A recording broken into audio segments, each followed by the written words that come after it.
बघा, आरव पप्पा बरोबर गावात गेलता आणि मस्तपैकी 4 वडापाव घेऊन आला आहे. एक आजीला, आजोबाला आणि एक त्याला आणि एक मला. पप्पा काही खात नाही. पप्पा बाजरीची भाकरी आणि शेवग्याच्या शेंगाची भाजी खाऊन गेले. तेव्हा गाडीचा आवाज आला ना, आरव त्यांच्याबरोबर जाऊन गावातून घेऊन आला. बघू शकता तुम्ही. आरव तिखट खात नाही अजिबात. वडापाव नुसता घेऊन येतो आणि नुसता पावच खातो. एक पीस घेतला कोणी. इकडे वडे, कोणाकोणाला आवडतं असं वडेपाव खायला. मस्त मध्ये कधीतरी खायचे. वरचं तर काढून खाई बाळा. हे आलू तिखट असतो, हे वरचं असं घे. फोनला कॅमेऱ्याला काहीतरी लागलंय ना, भाकरीचं वगैरे पीठ व्यवस्थित दिसत. मस्त पैकी या खायला मंडळी. मस्त पैकी खाऊन राहायचं. किती काही टेन्शन असो, हसत राहा, खात राहा, मस्त राहा.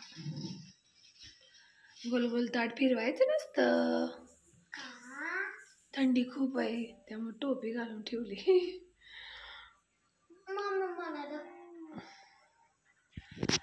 कॅमेरा व्यवस्थित दिसली ना.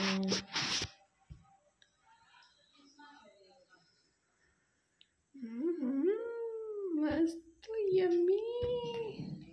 तिखट खायला शिकलो आहे मी. ठीक आहे. या म्हणा माझ्या माऊ, आजी, दीदी, मामा, या वडापाव खायला म्हणा. मी आपली आजी रेसिपी पण बघते. खूप त्या आजीचं बोलणं मला खूप आवडतं. बाळांनो, मी आज हे बनवणार आहे. किती छान बोलते ती आजी ना. असं वाटतं तिला जाऊन भेटावं. अशी आजी प्रत्येकाला मिळो, प्रत्येकाला असो, हीच ईश्वरचरणी प्रार्थना. बघत राहा, छान राहा. खूप मायाळू आजी.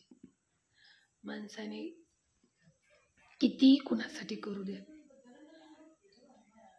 ते कमीच पडतं, पण मायेचं बोलणं आयुष्यभर आठवणीत राहतं. आयुष्य आपल्याला होत नसेल तर कधी कोणासाठी नाही करावं, पण चांगलं बोलावं माणसाने, एकमेकांशी चांगलं वागावं.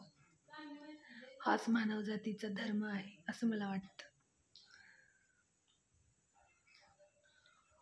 बघा आमच्या इकडे किचन. लाईट लावली बाहेर. अरे एक पीस खा चपाती आणि तुला मिठाची शेंग काढली ना मी. जास्ती नाही खायचं वडापाव, गच्च होतं पोट. पप्पाला तू मागितलं, पप्पाने दिलं. या म्हणावं मंडळी वडापाव खायला. आ जाओ मंडळी, आ जाओ मेरे दोस्तों म्हणायची. एक मराठी एक इंग्रजी. वडापाव खाणे को. असं दीदीला साथ द्या. धन्यवाद. सबस्क्राईब करा. धन्यवाद. All the best.